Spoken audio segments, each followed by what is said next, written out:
Olá, meninas, boa noite. Vamos conversar um pouquinho hoje sobre os sistemas penais? Eu pensei em falar um pouquinho sobre o sistema acusatório, sistema inquisitório e o sistema misto. Eu acho que quando a gente fala sobre os sistemas, no fundo a gente está discutindo diferentes caminhos de chegar ao mesmo lugar. A gente, no fundo, quer chegar a uma verdade, né? E sobre esse tema, tem um livro que eu gosto muito, do Michel Foucault, chamado A Verdade e as Formas Jurídicas. Eu não sei se vocês conhecem, é um livro muito interessante. E justamente o Michel Foucault, por ser historiador, ele consegue traçar um panorama histórico da construção da verdade. E ele usa muito do processo penal e do direito penal para trazer exemplos. Ele trabalha justamente a questão do sistema inquisitório. Ele coloca como a principal marca, né, justamente a racionalidade. E a gente só consegue entender isso se a gente fizer uma comparação no que tinha antes. Se a gente pega, por exemplo, na Alta Idade Média, tinha justamente a questão do jogo das provas. Então, no fundo, não se discutia a verdade. O que queria era justamente provar quem tinha mais força. O poder estava muito mais na figura do sujeito do que propriamente no que aconteceu, nos fatos. E quando a gente vai tendo essa transição com a formação dos estados nacionais, a gente vê, por exemplo, o surgimento de figuras como o procurador, a gente transfere de uma lógica que era justamente privada, de ter algum dano e ter uma vingança privada, ou dentro do jogo das provas, a questão das ordalhas, tinham provas até mesmo físicas para justamente ver quem tinha essa razão dentro do conflito, e transfere para uma lógica mais racional. Então a gente não está mais tratando justamente só de um dano, a gente vê o surgimento da figura da infração. Isso que é muito interessante também, porque a gente começa a pensar que não é só algo de ter um prejuízo para uma pessoa, justamente prejuízo para o Estado como um todo, atinge justamente a figura do soberano. Isso que eu achei muito interessante, que ele consegue traçar justamente esse caminho, e o inquérito aparece tanto no âmbito do direito, como outras ciências sociais também, então justamente um método de chegar à verdade. Nesse ponto que o Rafael está falando, eu acho importante que a gente aponte determinadas diferenças entre os modelos penais. No modelo inquisitório, que ele tem origem romana, ele é aquele no qual há um protagonismo do juiz, que ele concentra os poderes de julgar, de condenar. Nele, há a superação de diversos princípios processuais, como o da publicidade, o da ampla defesa, contraditório. Nele ocorre totalmente no sigilo processual. Já o modelo acusatório, ele tem origem grega, e é aquele no qual o juiz ele possui a sua função muito bem definida. Tem a separação entre a função de julgar, de acusar e de investigar. Nele vai haver todos esses pressupostos processuais bem garantidos, como da publicidade, ampla defesa, contraditório, da presunção de inocência do réu também. Já no modelo misto, é aquele em que vai ter duas fases bem definidas. A primeira fase, que seria próxima ao modelo inquisitorial, e a segunda próxima ao modelo acusatório. Nessas duas fases, a primeira seria correspondente às investigações policiais, por exemplo, e a segunda fase ao curso do processo. E só nessa segunda fase veio o respeito a essas garantias processuais mencionadas. E então, sabendo disso, dessa conceituação, a gente se pergunta, né, que é realmente o tema do trabalho, qual que é o sistema utilizado no Código Penal. E, bom, a doutrina, ela não tem uma noção única, ela diverge de praxe. Então, cada grupo entende uma coisa. Eu vou representar pelo Fernando Capês, que ele entende que o sistema que funciona no Brasil, ele é o acusatório. E ele fala isso com base nos artigos da Constituição, artigo 5º e os seus incisos da Constituição. Porque o réu ele tem garantia ao contraditório, à ampla defesa, à inércia jurisdicional, imparcialidade do juiz, enfim, né? Ele tem muitas garantias, então, por causa disso, nesse sentido, você entende que há uma certa divisão. Por exemplo, o Ministério Público é o único que tem competência para promover ações penais públicas. Então, por exemplo, as funções ficam muito bem divididas. O juiz tem sua função, a acusação tem sua função, a defesa tem sua função, dentro das garantias constitucionais. Então, nesse sentido, seria o acusatório. Mas outros doutrinadores entendem, nesse caso eu vou representar pelo Paulo Rangel, eles dizem que é misto. Por quê? O processo penal não é só a fase que a gente conhece dentro do judiciário. Também acontece, como a Júlia já falou, né, na fase do inquérito. E nessa fase do inquérito, ele não acontece sob o manto dessas garantias constitucionais. Então, seria como se tivessem... não é como se tivesse, né? Existem duas fases, o do inquérito e a fase do processo. Então, no caso, na fase do inquérito, seria a fase inquisitória. E na fase do processo, seria a acusatória. E, nesse sentido, o sistema penal, ele é misto. Agora, tem um jurista que se chama Geraldo Prado, e ele traz a teoria da aparência acusatória, justamente justificando mais ou menos esse sistema misto que eu acabei de falar. Porque, nesse sentido, nós temos uma Constituição que garante alguns princípios, ele fixa essas competências, essas funções totalmente certinhas. Então, aparentemente, é um sistema acusatório.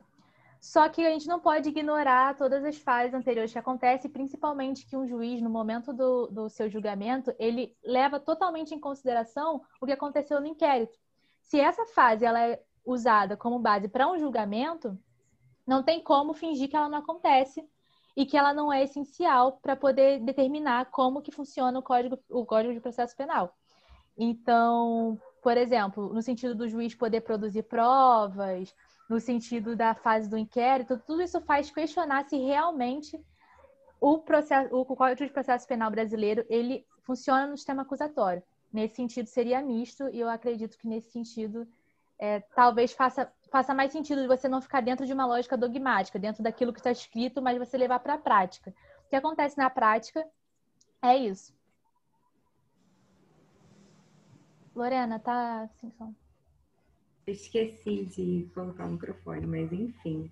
Como você bem apontou, o pacote anticrime, ele veio para tentar solucionar essa controvérsia existente tanto entre os doutrinadores e os operadores do direito e, de certa forma, sanou esse questionamento existente e consagrou de uma vez por todas que o nosso sistema processual penal, ele é acusatório. E é imprescindível que a gente faça a leitura da redação desse artigo para a gente entender mais ou menos qual é a abrangência desse artigo, qual é a abrangência do sistema acusatório. O artigo 3º-A diz: o processo penal terá estrutura acusatória, vedadas a iniciativa do juiz na fase de investigação e a substituição da atuação probatória do órgão de acusação. E o que esse artigo quer dizer?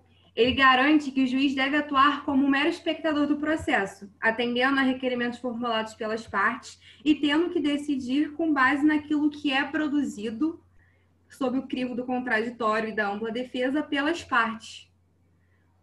E, com base nisso, proferir uma sentença, seja ela condenatória ou seja ela uma sentença que absolve o acusado. Não cabe ao juiz assumir o papel de produtor, de gestor de prova. Se não há indícios suficientes de autoria e materialidade, se o órgão acusatório não conseguiu levantar elementos suficientes dentro dos autos, o juiz deve absolver o acusado.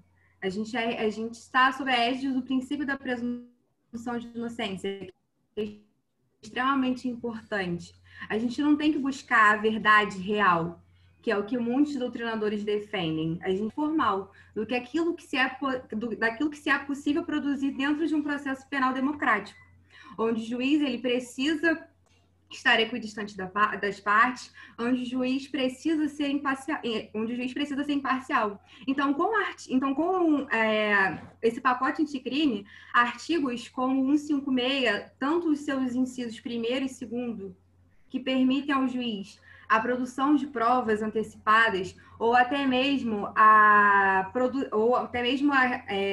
requisição de diligências em busca de solução de possíveis controvérsias, elas estariam tacitamente revogadas, porque dentro de um processo penal democrático é inviável que o juiz ele vá atrás dessas provas buscando entender, ou melhor, reafirmar a tese que ele mesmo já construiu. Então, importantes artigos foram alterados, como o artigo 28, que fala sobre o inquérito policial, sobre a decisão de arquivamento do Ministério Público quanto ao não oferecimento da denúncia. Infelizmente, esse artigo ainda está suspenso, junto com os juízes de garantias. Mas o artigo 310 ele foi muito importante e hoje não permite mais que o juiz decrete uma prisão preventiva de ofício. Ela só pode ser requerida pelas partes ou pela autoridade policial, sendo também exercido contraditório pelo acusado, pelo réu. Então, de ofício, mas o juiz não pode agir. E isso é importante porque assegura, ainda que imparcialmente, ao magistrado a figura daquele juiz imparcial, em que ele não pode simplesmente buscar produzir provas para confirmar sua tese. Ele deve decidir com aquilo que lhe é apresentado. Bom, acontece que, como a Lorena falou, alguns artigos foram suspensos e, dentre eles, o artigo 3A ou 3F, né? O ministro Fux suspendeu eles liminarmente. E eles discorrem justamente sobre esse sistema acusatório, né? A oficialização do sistema acusatório e do juiz de garantia. O que seria esse juiz de garantia, né? Ele ia ser criado para dar imparcialidade ao processo, porque acabariam sendo dois magistrados para um mesmo processo em duas partes diferentes. Um na investigação e o outro para julgar.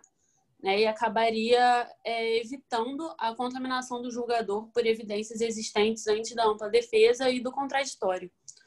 Né? O ministro Fux alegou que o juiz de garantias, ele, por mais que seja formalmente concebido pela lei como forma processual geral, ele altera materialmente a divisão e a organização do serviço judiciário, reorganizando completamente a justiça criminal do país. Além disso, ele também diz que acabaria trazendo um gasto muito grande, né, um impacto financeiro muito grande para o Poder Judiciário. E, embora ele não discorra sobre o motivo dele ter suspenso o artigo 3A, ele acaba...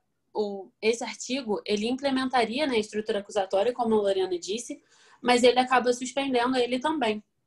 E mesmo com essa decisão, no habeas corpus 160.496, que foi julgado agora, no dia 4 de setembro, o ministro Marco Aurélio ele acaba decidindo pela liberação de um réu que ele tinha sido condenado pelo arrolamento, né, de uma testemunha que o próprio juiz chamou. E ele acaba baseando essa decisão, né, essa suspensão da prisão, no artigo 3A. Ele acaba falando que acaba sendo uma violação do sistema acusatório, e ele entende que nesse sistema tem a separação, como a Júlia falou, das funções, né, de investigar, acusar e julgar, para preservar justamente a neutralidade e imparcialidade do órgão julgador. E ele acaba dizendo que essa separação foi ferida por esse juiz, porque o MP não arrolou uma testemunha que acabou sendo importantíssima para o caso, né? E o juiz acabou determinando isso de ofício. Isso acabou ferindo mais uma vez o sistema acusatório, né, que tinha sido implementado, e mostra que ainda assim, ainda hoje, existe imparcialidade dos juízes, que não está totalmente imparcial. A gente pode ver, inclusive, no tribunal, né, pela arrumação do tribunal, que é com o MP do lado do juiz, né, e a defensoria longe, e acaba mostrando que, na verdade, mesmo que a gente diga que o nosso sistema acaba não sendo acusatório ainda. Exatamente. Então, toda essa questão de paridade entre as partes, paridade de armas, sistema penal democrático, ele simplesmente não existe. A gente tenta implementar de ambas as formas, a gente trouxe a figura do juiz de garantias, mas ainda assim, na prática, a gente não consegue fazer com que esse sistema funcione. Vídeo. E o mais aquele texto que o professor passou no Classroom, que fala justamente sobre isso. O Francisco Campos, que foi uma das figuras mais importantes para poder construir o Código de Processo Penal, era um cara que na verdade, era a favor de defender a sociedade de uma pessoa que faça algo negativo com ela. E sendo que esse Código de Processo Penal não foi criado com o manto da Constituição de 88, ele é anterior a ela. Então, meio que todo o que foi criado em volta do Código de Processo Penal, na verdade, ele não foi sobre todas essas garantias, sobre todos esses princípios, né? Pode falar, Paulo. E tem um autor que eu gosto muito, ele inclusive é professor da UF, eu não sei se vocês conhecem, o Roberto Cante de Lima. E ele, justamente por ele fazer muita pesquisa empírica, ele consegue demonstrar na prática os resquícios desse sistema inquisitório no âmbito das investigações. E ele consegue produzir um material muito legal, porque nem todo mundo tem contato diário de como funciona uma delegacia. E é muito importante essa etnografia que ele faz lá e dá voz para as pessoas. Ele justamente revela essas práticas arcaicas de construção da verdade que não são assegurados esses princípios do contraditório. No fundo, essa presunção de inocência que a gente tanto discute no processo, na prática acaba sendo uma presunção de culpabilidade, né? Isso que é o mais assustador. No fundo, o que eles querem justamente é achar um responsável. E depois lança lá para o pessoal do judiciário dizer se a pessoa vai ser culpada ou não. Mas o papel deles é justamente isso, provar a culpa e depois submeter justamente ao processo judicial, que aí já são asseguradas todas aquelas garantias que a gente conhece. Exatamente. E é isso, né? Só alongando mais um pouquinho, 2 minutinhos só. E é muito importante isso que você falou da atuação dentro da delegacia e a forma como você tenta a qualquer custo achar um culpado para determinado fato, que é tão importante a atuação hoje do juiz de garantias, você ter essa figura do juiz de garantias, porque a partir do momento que o mesmo juiz que autoriza, por exemplo, uma interceptação telefônica e tem acesso a todos os autos do inquérito e está completamente contaminado com todas as provas que foram colhidas ali, provas não, né? Elementos de informação que foram colhidos ali, que mais tarde serão usados para possivelmente fundamentar uma sentença, esse juiz, ele não consegue ser imparcial. Ele vai para uma audiência de instrução e julgamento, ele não está nem aí para o que o advogado, para o que a defesa vai falar. Ele simplesmente vai colher pontos que vão, na verdade, fundamentar tudo aquilo que ele já estava construindo desde o início. Então, a gente não pode falar que há um contraditório pleno, porque o juiz ele está contaminado desde o início. Então, assim, é muito problemático, é muito importante. A figura do juiz de garantias é extremamente importante nisso tudo. E o sistema acusatório é fundamental para que a gente torne tudo muito mais democrático, que não é. É aquilo, né? Ao invés de ser nenhum inocente vai ser punido, nenhum crime vai ficar impune. E a sociedade que sente. Então tá, gente, é isso.